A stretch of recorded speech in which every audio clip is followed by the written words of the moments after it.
হরে কৃষ্ণ। গুরু গৌরাঙ্গ জয়তু। সর্বপ্রথমেই আমি গুরু গৌরাঙ্গের বন্দনা দিয়ে শুরু করছি।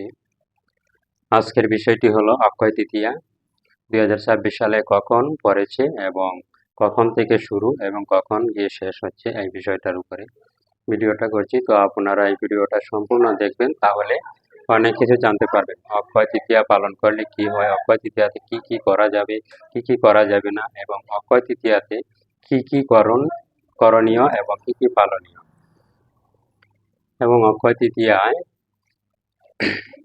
কি কি মানতে হবে আমাদেরকে আর কি কি করা যাবে না, কি কি বর্জন করতে হবে, এই বিষয়টাই নিয়ে আজকে আলোচনা করব। তো সর্বপ্রথমেই আমরা অক্ষয় তৃতীয়া পালন করলে কি কি হয়। অক্ষয় তৃতীয়া পালন করলে কি কি হয় সেই বিষয় নিয়ে বলতে গেলে বলা হয়েছে যে অক্ষয় তৃতীয়াতে যা যা নিষিদ্ধ, যে যে জিনিসগুলো করা যাবে না সেই বিষয়টি আমরা সর্বপ্রথমে শুরু করছি। প্রথমত অক্ষয় তৃতীয়াতে দাঁড় করা যাবে না।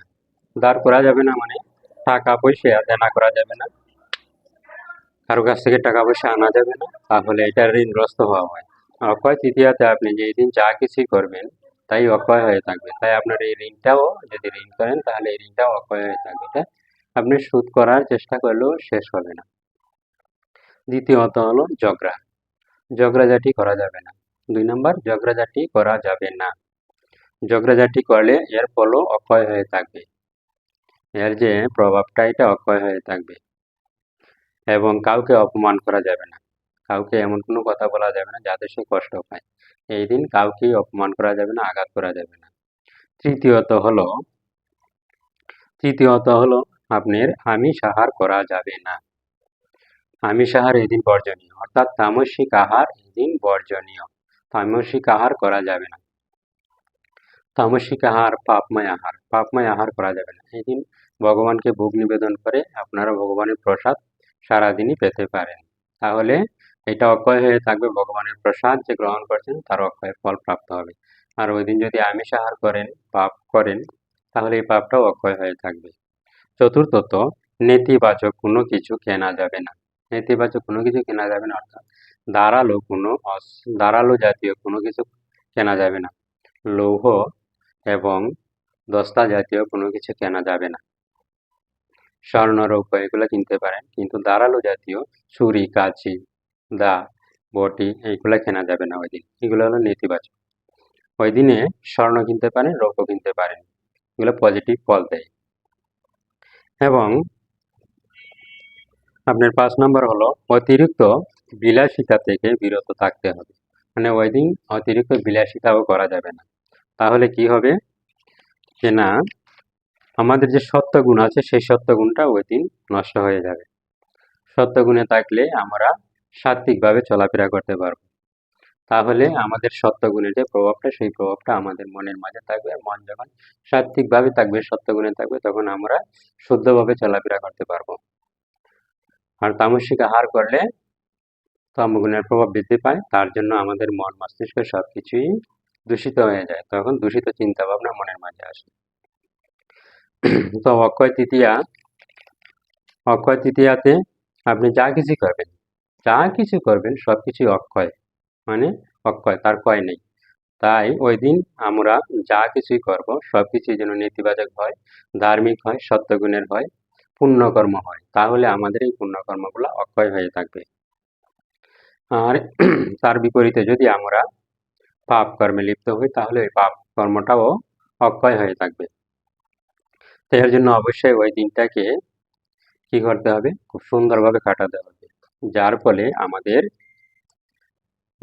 আমাদের পুণ্য, ঐশ্বরিক শক্তি এবং দিব্য গুণ বৃদ্ধি পাবে। তো এখন আমরা আসছি যে এই অক্ষয় তৃতীয়া 2026 সালে কখন পড়েছে এবং কখন থেকে শুরু কখন থেকে শেষ স্থানীয়। তো অক্ষয় তৃতীয়া পড়েছে 5 বৈশাখ 1433 বঙ্গাব্দ, 19 এপ্রিল 2026 ইংরেজি, রোজ রবিবার, দিবা ঘটিকা 1:14 হতে 6 বৈশাখ 1433 বঙ্গাব্দ 20 এপ্রিল 2024 ইংরেজি রোজ সোমবার দিবাগত 10:53 মধ্যে, অর্থাৎ 19 এপ্রিল আপনার 1:14 হতে 20 এপ্রিল 10:53 পর্যন্ত এর সময়কাল পেয়েছে। তাই আমরা যা কিছু করব এর ভিতরেই করব। শুভ ফল, শুভকর্ম, দান ধ্যান যজ্ঞ আদি সবকিছু এর ভিতরেই আমরা করব, তাহলে এর ফলটা অক্ষয় হয়ে থাকবে। অক্ষয় তৃতীয়ার দিনে গঙ্গা স্নানের অনেক মাহাত্ম্য। এই দিনে গঙ্গা দেবী এই জড়জগতে মহারাজ ভগীরথের তপস্যায় প্রসন্ন হয়ে তিনি এই জড়জগতে আবির্ভূত হয়েছিলেন। এই দিন গঙ্গা স্নানের অনেক মাহাত্ম্য। গঙ্গা স্নান করলে এই দিন অক্ষয় হয়ে থাকে এবং এই দিনে ভগবানের অবতার পরশুরাম আবির্ভূত হয়েছিলেন, তাই এই দিনকে পরশুরাম জয়ন্তী হিসাবেও পালন করা হয়। এবং এই দিনে সত্যযুগ এবং ত্রেতা যুগের সূচনা। তারপরে এই দিনের আরো অনেক মাহাত্ম্য আছে। এই দিনে ভগবানের চন্দন যাত্রা শুরু হয়। শ্রী বৃন্দাবনে ওই দিন ভগবানকে চন্দন যাত্রা, ভগবানের সারা অঙ্গে চন্দন লেপন করা হয়। তো এই বিষয়ে একটি গল্প আছে। মাধবেন্দ্র পুরীপাদ যখন বৃন্দাবনে গিয়েছিলেন তখন মাধবেন্দ্র পুরীপাদ একজন গোপাল পেয়েছিলেন।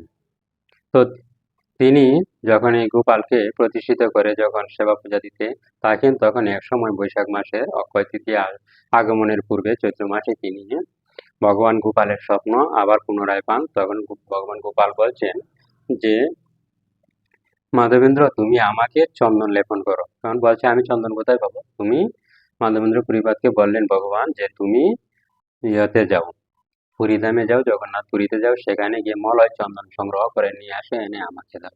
তো এইভাবে তিনি ভগবানের আদেশ পেয়ে তিনি মলয় পর্বতে জগন্নাথ পুরীতে গেলেন, সেখানে গিয়ে মলয় পর্বতের চন্দন সংগ্রহ করলেন। করে যখন আবার পুনরায় ফিরে আসছেন, তখন তিনি রেমুনায় যখন আসেন টুটা গোপীনাথের মন্দিরে, তখন সেখানে রাত্রি যাপন করার সময় আবার গোপাল স্বপ্নে আদেশ করেন যে, তুমি এই যে চন্দন নিয়ে আসছো সেই চন্দনগুলি তুমি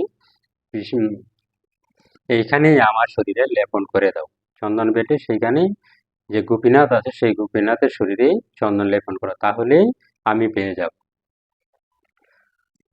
তো এইভাবে ভগবানের চন্দন যাত্রা শুরু হয়।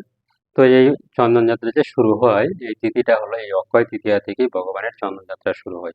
তাই আপনারা ওই দিন বাড়িতে ভগবানের শ্রী বিগ্রহ, অর্চা বিগ্রহ অথবা ভগবানের চিত্রপট অথবা জগন্নাথের চিত্রপট, জগন্নাথের শ্রী বিগ্রহ অঙ্গে আপনারা সেই দিন চন্দন লেপন করে দিতে পারেন।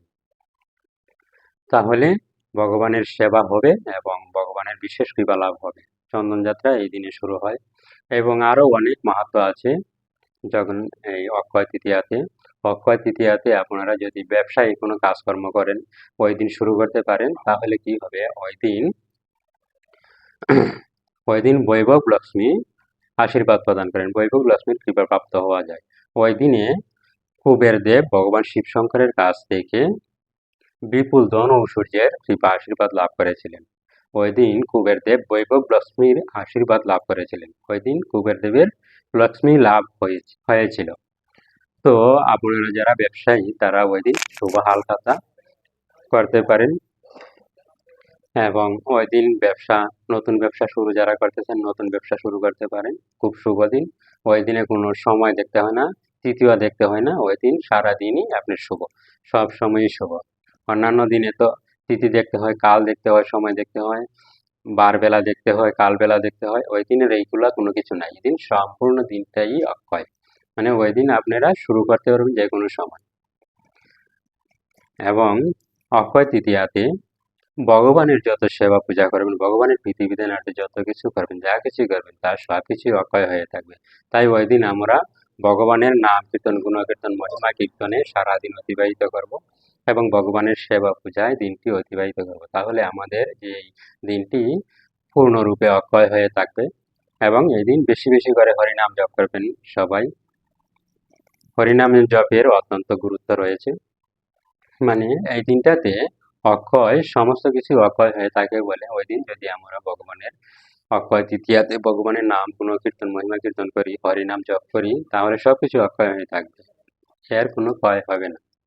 যা কিছু ওই দিন পজিটিভলি চিন্তা ভাবনা করে আমাদের দিন অতিবাহিত করবে। হরে কৃষ্ণ। তো এইখানে রাখছি অক্ষয় তৃতীয়ার অনন্ত মাহাত্ম্য। ভগবান শ্রীকৃষ্ণকে যুধিষ্ঠির মহারাজ বলছিলেন যে, হে কৃষ্ণ, আপনি কৃপা করে আমাকে অক্ষয় তৃতীয়ার মাহাত্ম্যটুকু বলুন।